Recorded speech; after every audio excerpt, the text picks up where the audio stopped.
I know it's been a while since I posted a video, and that is because I'm coming to the end of my summer classes, and I'm also been very, very busy at work because I do work at a school, so teachers are now coming back, students are coming back, and it's just been very, very busy. So it's been hard to focus on anything aside from school and work, and also getting my kids ready for their new school year. But I wanted to take the time because I'm trying to actually just kind of decompress from work because it was so busy and stressful today. And I wanted to just take some time to look at my pond and see how it's doing and water my plants. But look at how clear this water is. Like, it's not cloudy at all. It has completely cleared up. I do have a lot of evaporation. You can see where the water level has gone down because it's been so hot. And that's just what happens in Arizona. But I cannot get over how clear this is. And that's just from adding these plants, which are doing really well. Look at all those bees over there. They love those plants. I'm hoping that this one, I think this one's the snowball plant, the one that goes up a little bit more. I'm hoping that that one will start flowering. But we have the pennywort in there that's starting to spread under the water. And then we have that beautiful yerba mansa, I believe it's called. And look it has more flowers on it. And over here, the water level's going down, so I gotta make sure that I get that back up, the water level back up so that none of the roots are exposed. But look at all these little pups coming up from this canna lily.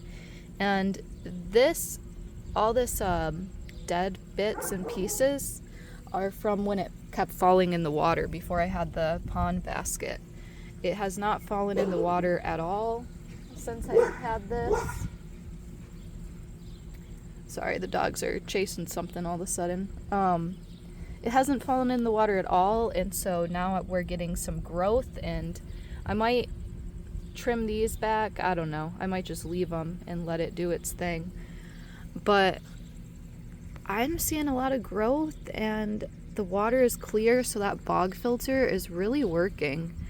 The Ozpond guy that recommended setting up a bog filter, because it doesn't have like a fast flow either. It's pretty steady and slow, and it's just enough to make like a small current in the water.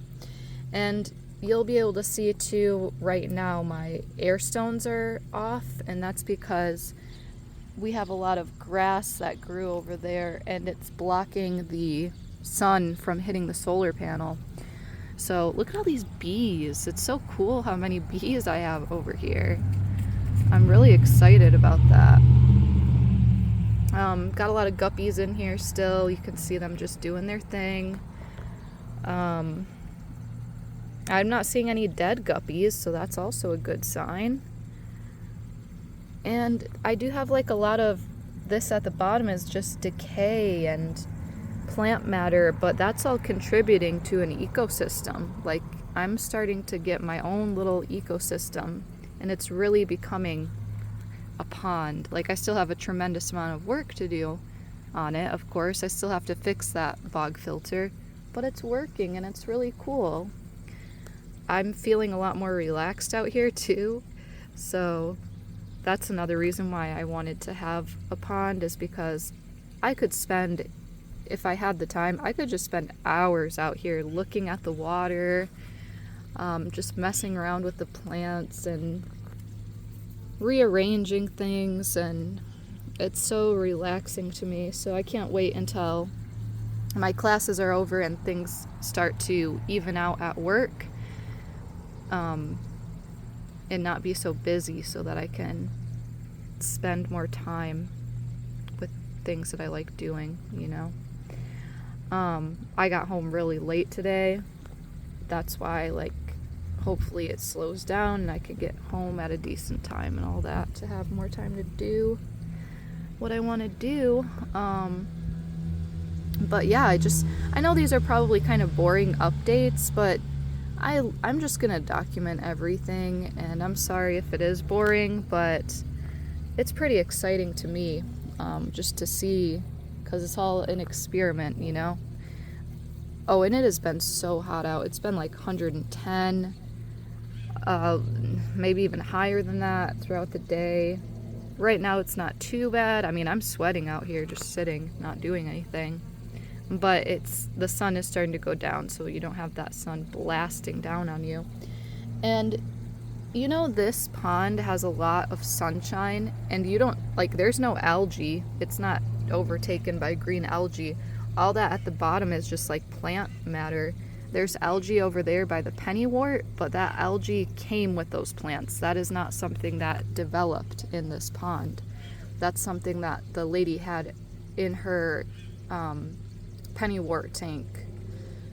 So I just put it in here, and that algae has not taken over or spread at all.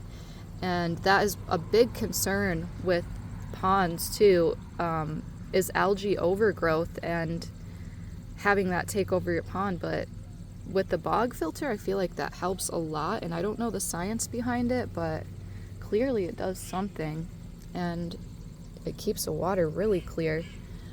It just makes me wonder. I bet like I have a lot of, because if you're part of the fish keeping hobby, you know the nitrogen cycle and how important it is to build up beneficial bacteria in your tank.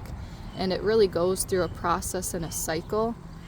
And it's the same with ponds, you know, it's the same with any type of water setup that you're going to have, especially one that's going to hopefully have livestock in there, or, you know, in my case, I want to be able to have panini out here and bubbles out here.